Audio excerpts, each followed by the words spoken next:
шунавандаҳои азиз, ҳоло гуфтори 19-умро аз силсилаи хониши бадеӣ аз рӯи романи Сотим Улуғзода «Босе» дар қироати Муҳаммадҷон Шодиев шунавед. остонақул мунширо талабид. мунши бо давоту қалам омад ва ба навиштани онче ки бидодхоҳ хоҳад фармуд омода гардид. аммо ба ногоҳ бидодхоҳ ӯро аз сари миз хезонда худаш нишаст ва ба навиштани мактуб ба номи Абдулаҳадхон шурӯъ кард. дар мактуб валиаҳдро аз вафоти падараш огоҳонида таъкид кард ки вай агар нишаста бошад бархезад ва хиста бошад савор шаваду ҳарчи зудтар худро ба Дору Салтана расонад. мактубро навишта тамом карда, муҳри худ ва муҳри қушбегиро зада, кулула пишонда ба даруни аризачӯб қутичаи нафиси қаламдон монанд ҷо карда, ҳалқачаҳои нуқрагини аризачӯбро андохта маҳкам карда ба дасти Қаровулбегӣ супурд. Қаровулбегӣ онро ба бағалаш халонда бо 10 нафар сарбоз ба тарафи Кармина раҳсипор гардид. пагоҳӣ барвақт остонақул фармон дод ки мурдаро бароварда дар аробаи хосаи амир бор кунанд. вақте ки мурда дар аробаи соябондори ороста бо пардаи ҳарир ва қолину курпачаҳои атлас бор карда шуд, бидодхоҳ аз қаср ҷомаи кимхоби зардӯзии Музаффархонро пӯшида, дастори сафеди шоли кашмирӣ ӯро ба сараш гузошта баромад. ӯро дида аҳли дарбор лаҳзаи аввал биихтиёр дар изтироб афтоданд ва дилҳошон бозӣ карда рафт, зеро остонақул бо ин ҷомаву дастор айнан худи Музаффархон буд. ба ростӣ ки агар худашон навакак ҷасади амирро бардошта бароварда дар ароба нахобонда буданд, гумон карданашон мумкин буд ки ӯ зинда шуда аз қаср берун омад. чун аз изтиробу тапиши дил фориғ гаштанд, ҳайрон монданд ки ин чӣ корист ва бидодхоҳ чӣ мехоҳад. вай ба ароба баромада дар пешгоҳи он нишаст ва фармон ба ҳаракат кардан дод. ҳама аз дарвоза баромада шотиру удайчиҳо пеш ароба дар миёна ва қушбегию дивонбегӣ бо тӯдаи дарбориён аз ақиб ба тарафи шаҳр ҳаракат карданд. остонақул як тарафи пардаи пеши аробаро андак кушода монда худро намудор карда менишаст. роҳгузарон ӯро амир Музаффар пиндошта ба сӯяш таъзим мекарданд. вай бо виқору тамкини подшоҳона сари ҷунбонида таъзими онҳоро пазироӣ менамуд. сабр кун. дар дили худ мегуфт шоҳ Муҳаммад Қушбегӣ ба тарафи рақибаш: боз камтар монд. иншоалло ба доман меғалтӣ. он гоҳ ман туро сарбараҳнаву даст бар пушт баста ба зиндон хоҳам фиристод. муҳаммад шариф дивонбегӣ ҳам дар иштиёқи ба ин ҳол дидани остонақул дилаш беқарор буд. падару писар як зайл ба роҳ менигаристанд. онҳо аз сӯи шаҳр мунтазири чопаранд. чопар бояд ба онҳо хабари ба аркуҷум кардани сарбозони ҳокими шаҳри Сабз ва аз тарафи Али Мадад тӯбчибошӣ фурӯ нишонда шудани ғоратгаронро оварад. дуяшон як зайл ба роҳ менигаристанд. аммо аз ҷониби шаҳр ҳеҷ саворе намудор намешуд.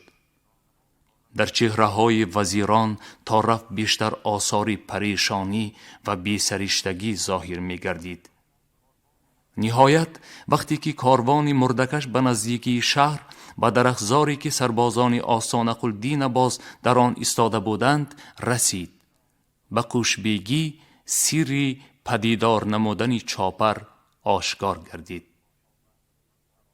10 бошии туркмансимо тозон ба пеши ароба омада фармонфармои худ остонақулро шинохта ба арз расонд ки дастаи ӯ як нафар савори ба шаҳр аст давонда рафта истодаро дастгир кард. остонақул фармуд он марди дастгиршударо аз дарахзор оварда در پیشگاه او حاضر ساختند.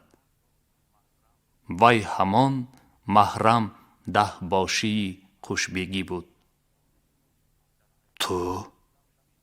در حیرت ماند خوشبیگی. محرم ده باشی از ترس لرزان و رنگ پریده رکاب خواجه‌اش را می بوسید. خوشبیگی به آستان قل تیغ کشیده نگاه کرد. خودش چی گپ بی دادخواه؟ هیچ گپ نه امارت پناه. سربازان موافق فرمان این فقیر عمل کردند. دست به منهش برده ریشخندش را پنهان کرده گفت آستان قل. وی پیشتر مثل این که به نقشه خوشبیگی پی برده باشد، در دم جانکنی امیر فوراً یک نوکر خود را به نزد این دسته سربازانش فرستاده بود با چنین فرمان که آنها هر کسی را که از جانب شیر بدن آمده به شهر رفتنی شود دستگیر کنند و نگاه دارند. خوشبیگی چهرهش خیره گشت، سر به زیر افکنده به زمین نگاه کرد. دیوان بیگی مگر از غضب یا از ترس باشد که منهش لرزیده ریش و بروت سیاهش می جنبید. آنها فهمیدند که بازی را باختند. این گرگ باران دیده و در عین حال روبای مکار آستان قل پیش دستی کرده نقشه آنها را برباد داده است. اکنون ما باید که بار به کرمینه رویم و با توره ولیعهد شناسا شویم، به حال و کار او ملاحظه نماییم. 4 دیواری بلند دنداندار ارده یا خود قلعه قریب نصف کرمینه را پیچانده گرفته است. نصف دیگری آن در بیرون مانده به گرداگرد ارده جایگیر. ارک حاکم نشین در درون ارده به بالای تلی روی پهن واقع بوده، از آنجا گویا این شهر خورترک را دیدبانی می کند.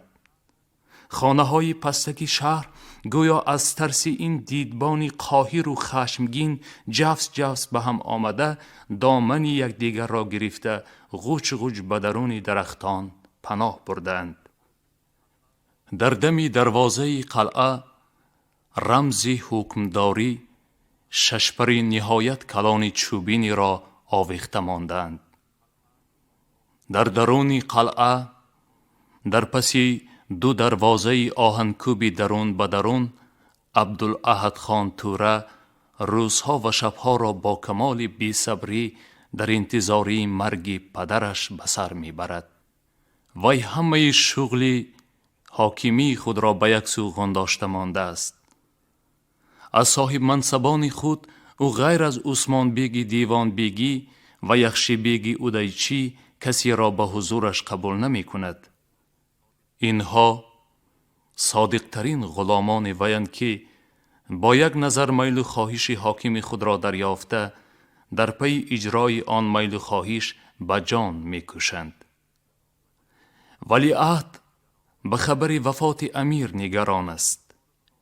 این خبر او را یک بار صاحب تخت امارت، مالکی رقاب 3.5 میلیون فقرای مملکت خواهد کرد. به نظر توره وقت خیلی به آهستگی می گذرد. او خواطر کشیده فکر می کند که مبادا مثل 2 ماه پیش پدرش باز صحت یابد. این را فکر می کند و به خود لرزیده در دلش می گوید نه هیچ ممکن نیست که وی نمیرد، باید بمیرد. توره انتظار گاه صبر و قرار را از دست داده می خیزد و روی بارگاه خود خانه کلان سفید گردش می کند. هر دم از دریچه بروی حولی بیرون نظر می اندازد. آیا قاصد خوشبیگی با آن خبر دلخواه نیامده باشد؟ از بی‌طاقتی گاهی نشسته خود را به شعر نویسی مشغول می دارد. گاه بیدانه های در حولی درون به قفس ها آویخته شده را آورانده یخشی بیگ را جیغ زده با وی بیدانه بازی می کند. اما به زودی از این شغل هم دلگیر می شود و برخاسته به حرم سرای خود در آمده با نازگل زیبا دلخوشی می کند. نازگل را در آن قریبی املاکدار شافرکام از پدری قرضدارش خریده به حاکم پیشکش کرده بود. دختر به عهدخان هیچ سر نمی فرارد. از وی چون غزال رمیده فرار کرده در تاقچه یا پشت تخمان پنهان می شود. تورجان عجب کیفیت دارد، به مقصد نارسیدن ها گفته از رمیدن های دخترک ذوق می برد. دیوان بیگی بعضن از فتنه و فساد احتمالی برادران تور خواطر کشیده به او مصلحت میداد که خاطر جمع ننشیند، بلکه به پایتخت جاسوس های خود را فرستاند، در آنجا فلانی بی، فلانی دادخواه، فلانی ایناق را با وعده ها و توفه ها به خود یار سازد، یا که به وی یعنی به دیوان بیگی عثمان بیگ اجازت دهد که بخارا رفته احوال را دانسته بیاید. اما توره این مصلحت خدمتگار صادقش را رد کرده می گفت که در بابت اشغال تخت پدر خاطر او جمع است، زیرا به همین قریبی گنرال انینیکوف به او وعده حمایت گنرال گوبرناتور ترکستان را رساند. همین که خبری وفات امیر رسید، خواه روز باشد بخواه شب، توره فوراً به بخارا سواری خواهد کرد.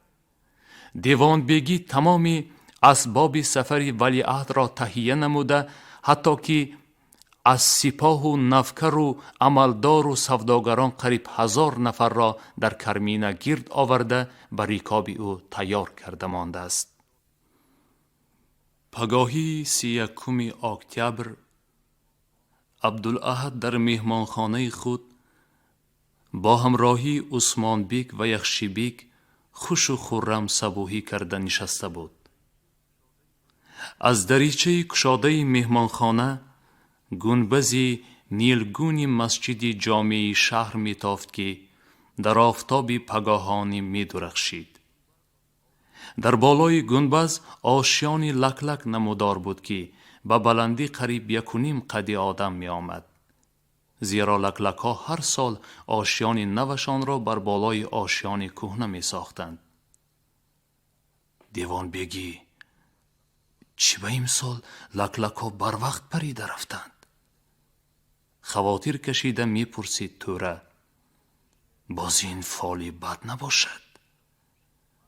نه تصدق شوم، اصلا فالی بد نه، بالعکس فالی نیک است. ولی عهد را تسلی می داد دیوان بیگی. لک لک ها بر وقت پریده رفتند، آشیانشان خالی ماند، یعنی این که تخت پادشاهی هم انشاءالله به تیزی خالی می شود و توره هم به آن می شینند. بعد توره به هم نشینانش غزلی را که شب نوشته بود خوانده داد. در غزل شاعری عاجزی تخلص احدخان در شعر عاجز بود. دل باخته به معشوقه خود زاری می کرد که در بزم وصال به رقیبان ننگرد و التفات نکند. معشوقه راضی می شد، اما باز در عین ناز و عشوه خطا کرده به رقیبان نظری التفات می افکند. عاشق مضطرب حال می گردید. در یک مصرع خطاباً به معشوقه گفته می شد: عاشق تو زین خطا 100 بار می گردد خطای. دیوان بیگی و اودایچی از تگ زبانشان زبان برآورده به تعریف شعر در آمدند. ای های چی هنره، چی استعداده! خواجه حافظ اگر این مصرع را می شنید دستی توره جان را می بوسید. تصدق شوم، لطف کردید، لطف. با شوق بی نهایت ثناخوانی می نمود دیوان بیگی. تورم خطا کردن را با خطای شدن چنان ماس آوردن که بای بای بای بای. تپه تخت چسبیده است و مانده است. شعرشناسی خود را اظهار می کرد اودایچی. توره شاعر از این مدح و ثناها بالیده قبط گوش گرفته ایستاده بود که در دهلیز مهمانخانه قاصدی از بخارا آمده قراول بیگی سراپا چنگالود پیدا گردید. از پیدایش ناگهانی او حیران نشدند، زیرا به دربانها امر شده بود که هرگاه قاصد بیاید فوراً به نزد توره درآرندش. قراول بیگی قطیچه را برآورده بوسیده در چشمانش مالیده به توره داد. وقتی که احد خان آن را می کشاد دستهایش می لرزیدند و در لبانش تبسم ناعیانی بازی می کرد. وی به خود یک چشم دواند و یک باره کودکوار هنگاس زده گریست. رومالچه شاهی گلابی رنگش را برآورده به چشمانش گذاشت و فریاد می کشید که وا قبلگاهم، وا پشت و پناهم، وا سلطانم، فرزند بدبختتان را به کی پرتافته رفتید؟ دیوان بیگی و اودایچی اینچنین قراول بیگی هم با علامت گریه فشی سله هاشان را به چشماشان کشیدند. هر چارشان همین طرز 2-3 دقیقه عزاداری کردند. یخشی بیگ آهسته انگشت به دهان تر کرده به چشمش مالید. نهایت توره آرام شده به هر 3 حاضران پشت گردانده ایستاده به قراول بیگی سر پا داده شود گفت و دستی رومالچه‌دارش را در چشمانش نگاه داشته دستی دیگرش را به طرف قاصد دراز کرد. قاصد در رفت و قد شده دستی پنجه هایش غفصی سیرموی او را گرفته بوسید و پشتناکی رفته از در بیرون شد. تیزتر لوازمات سفر را تخت کنیتان، فرمود احد خان به عملدارانش. دیوان بیگی تعظیم کنان برآمده رفت. او کوشش میکرد بر روی توره نگاه نکند، زیرا چشمانش خشک بودند. اودایچی دید که چشمان توره هم خشکند. رسا در ساعت 1 روز برا افتادند. توره در سری چند صد نفر سوار با شتاب و جدل اسب میراند.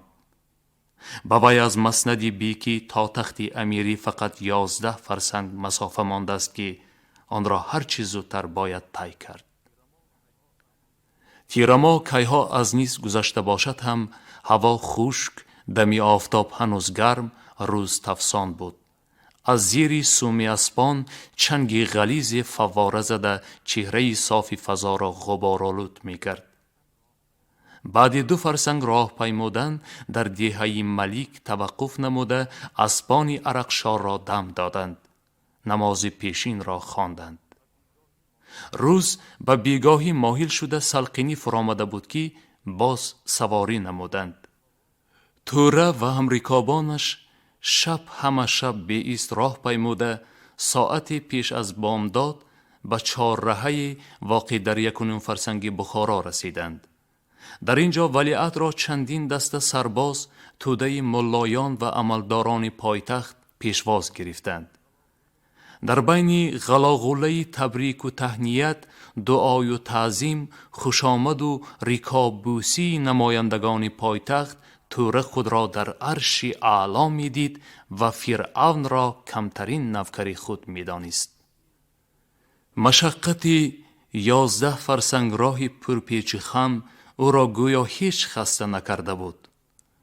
این جوان 27 ساله شاعر طبیعت، عیاش، بیدانباز و کوبکاری تاز، دستی راست در میان، دستی چپ در قبضه شمشیر غلافش زرنگار جواهر نشان، در بالای اسب سفید با یک کروفری خسروی نشسته می رفت. به شکرانه تخت نشینی زیارت مزار حضرت بهاوالدین نقشبند لازم دانسته شد. شاطران توره جلوی اسب او را به راهی که از 4 رهه به جانب مزار بهاوالدین می رفت کشیدند. بیشترین استقبال کنندگان بخاری نیز به وی همراه گردیدند. توره با 3000 همریکاب در صبحیدم به مزار رسیده نماز بامداد را در مسجد آنجا خواند. بیداری شبی گذشته و کوفتگی راه دور به توره جوان آنقدر تأثیر نکرده باشد هم همراهان سال خورده او را بیحال کرده بود. آنها در وقت نماز با سورین و میانهای دردمند، سرهای گران و چشمهای خوابالود به زور خم و راست می شدند. بعد از نماز همه‌شان به سر قبر بهاوالدین رفته فاتحه خوانده دستهاشان را به سنگ مراد، تخت سنگ سیاه پایان قبر که از دست سایه ها صیقل گرفته بود رسانیده به چشم و رویهاشان مالیدند. اما آنچه که پس از این مراسم به وقوع پیوست، کرمینگی ها را دهشت زیاده از بیخوابی و مشقت راه کاهش داد. اولا 32 شیخ مزار گدا طبعی به 10,000 تنگ نظری که از ولیعهد گرفتند قانع نشده، با شیلقینی و روی نتنی از هر کدام زیارت کنندگان به قرب همتشان نگاه کرده 4 و 5 تا 200-300 تنگگی رویاندند. مسافران با مقصد دوام دادن سفر خود به طرف دروازه بیرون روانه شده بودند که ازدحام درویشان و گدایان سر مزار به آنها درفتیدند. از مسجد درون خانقاه به طرف دروازه بیرون با راهروی دراز آمده می شد. در دو طرف راهرو قطار خانچه های کتک مانند لاین زیستگاه گدایان خاص سر مزار واقع شده بود. خانچه ها به جای در سوراخ مانند دهان غار یا تنور داشتند. همین که اهل کاروان توره به طرف دروازه قدم زدند، از آن سوراخ ها گله گله معیوب و مسلوق ها خزیده برآمدن گرفتند. در یک دم رهروی دراز فراخ از آنها پر شد. کل و کورهای جلدرپوش، شلها، کمپیرهای عجوزه، کیمچگونه مخلوقهای آدم شکلی چشم کاواک، بینیهاشان مثل گوری فرو رفته و دهنهاشان همچون لانه های دیواری گنجشکان و دست و پا و روی گردنهاشان مثل تپک های روی بام و دیوار پر از زخمهای چرک بسته و بدبوی به گرد مسافران پیچیدند. آنها به دامن توره نیز درفتیده همه‌شان برابر با یک شور و ولوله‌ای که یک نوحه اهل مردخانه را به خاطر می آورد: توره جان خیر کنید، الهی زیارتتان قبول شود، الهی حضرتی بهاءالدین دستگیر شما شوند، الهی جهانگیر شوید. گویان کفی دستهای چرکینی پرزخمی خود را قریب به ریش او می رسانیدند، از بر و آستینش می کشیدند. توره در این دم به کیسه‌اش پولی نداشت که صدقه کند. در بین ازدحام گدایان سراسیمه و پریشان حال مانده، نه راهی پس داشت و نه راهی پیش. از طرف نوکر و سربازان وی حاضر گشته گدایان را با قمچین و قنداق تفنگ‌هاشان بیرحمانه زده پراکنده کردنی می شدند. با وجود این گدایان از سر راه توره دور نمی گردیدند. عاقبت یکی از محرمان او: مرا گیرید و تورم را دعا کنید گفته یک همیان تنگه را برآورده به بالای گدایان پاشیده بود که آنها به تنگ چینی اندرمان شده دامن توره را رها کردند. وی سولت و صلابت پادشاهانه را فراموش کرده سراسیمه و سرگم از بین آنها به در رفت. افت و درفت، زنازنی، چسبا چسبی گدایان در سری هر یک تنگه به نظرها منظره استخوان تلاشی سگان را جلوه داد. با قوتتر بی قوتترش را پخش کرده تنگه ها را از کفی او زده می گرفت. شلی برجا مانده تنگه ای را در عین تلاش از خاک برداشته به دهانش انداخت. گدای دیگر او را زیر کرده با زور پنجه دهانش را گشاده تنگه را بیرون کشید. یک گدای دیگر مشتی وی را گزیده یله کرده تنگه غنیمتیش را در ربود. همراهان ولیعهد در انبوه ازدحام پرشور غوغای گدایان مالامال شده با رنج و زحمت زیاد به خودشان راهی برآمد می‌کشادند. شاطر و سیس‌ها از پای بازین و ابزار را در پشت خانقاه نگاه داشته ایستاده بودند تا خواجگان آنها خودهاشان را از دست گدایان شلقین و شریر و اوباش خلاص کرده برو دامنهاشان را افشانده در بیرون جمع آمدند که 1.5 ساعت گذشت. همه‌شان فوراً سوار شده از پشت توره به راه در آمدند. پیشاپیش جماعت یک توده شاطرهای سله سفید با جامه‌های رنگارنگ و کمربندهای فراخ بخمل، در دستهاشان چوب دستهای دراز دوان دوان می رفتند. از پسی آنها توره در تنش جامه نیلابی رنگ زردوزی مرصع با جواهرات و در سرش دستاری سفیدی همچنین مرصع با در و گوهر، در میانش شافی قبضش لال کوبی زمرد نقش با غلاف تلاکاری جواهر نشان، سواره در اسبی سفید آراسته با زین و ابزال زرین با یک وقار و سولتی اسکندری راه می پیمود.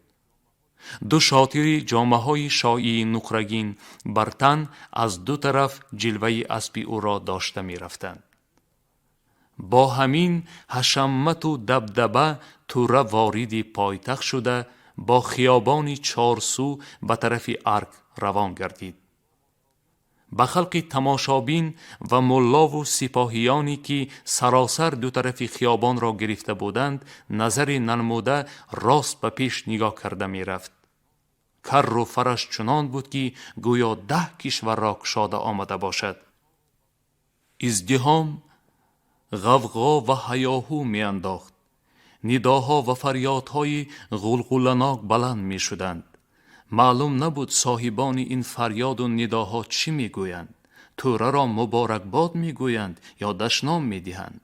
تهنیت می کنند یا لعنت می خوانند.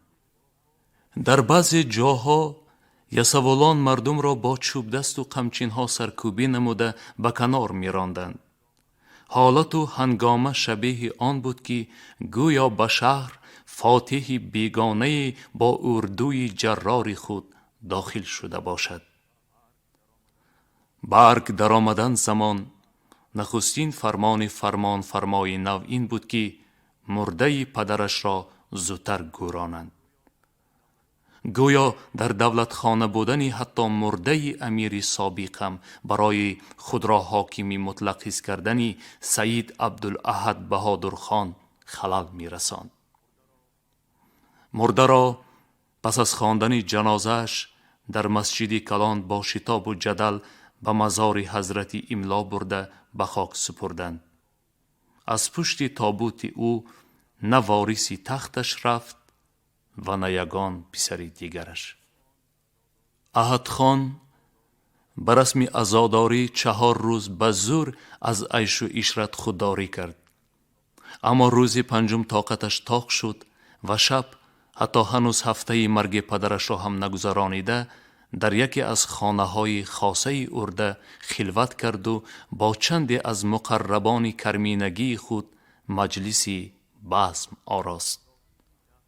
پگاهی 10 ماه صفر او بعد از بزم شراب و رقص و سرود امرتها از خواب دیر خسته ساعت 11 روز با سری از نشعه شراب دیشب گران و چشمهای خمار مستانه به ایوان سرایی که در آنجا تخت امیر ایستاده بود برآمد. در سرای 400 نفر سرکرده و منصبدار، سران قوم و قبیله های ازبیک، کلانهای روحانیان بخارا جمع شده در انتظار برآمدن ولیعهد ایستاده بودند. تخت امیر سنگی مرمری خاکستر رنگی کبودتاب، قدش 2 گز و برش هم 2 گز با 7 قبط حریر هندو و بخاری پوشانیده شده بود. به پیش تخت نمدی چونبر سفیدی را پهن کردند. احد خان در جواب تعظیم و تواضع جماعت کاهلانه سری جنبانیده بر روی نمد نشست. همین که نشست منصبداران کلان، سران قبیله ها و کلان های روحانیان نمد را یک باره از 4 طرفش گرفته توره را برداشته به بالای تخت نشاندند. یکی از آنها آستانه قل بود. امام مسجد جامع آیتی درازی را از قرآن با آواز بلند قرائت کرد. جماعت همه یک باره دستها را بالا کرده امیر نو را دعا نمودند، مبارکباد گفتند. بعد مراسمی دست بیعت یعنی دست بوسی امیر نو که این در عین حال قسمی صداقتمندی و فرمان برداری حساب می یافت سر شد. اول خواجه کلان سری روحانیان، بعد نقیب این هم از جمله سران روحانیان، از پس او قشبیگی شاه محمد پیر، آستان قلبی دادخواه محمد شریف دیوان بیگی، ثانیاً سرکردگان لشکر، پروانچی ها، ایناق ها، بی ها، از آن پس منصبداران پس در دو قد شده رفته از 3 پله زینه پایه برآمده یک یک دستی امیر نو را گرفته بوسیدند. امیر با قیافه دلگیرانه می نشست. از کشال یافتن دست بیعت زیغ شدن او عیان بود. ظاهراً به دلش می گفت همه تان تیزتر از این دست بیعت سبیل مانده تان را تمام کنید و از اینجا دفع شوید که سرم درد گرفت. من می خواهم تا نماز پیشین ساعت خواب کرده دمم را گیرم و به خود آیم. شما گفتاری 19 رو از روی رمانی سوتی ملکزاده واسه در قرائت محمد جان شودیف شنیدید.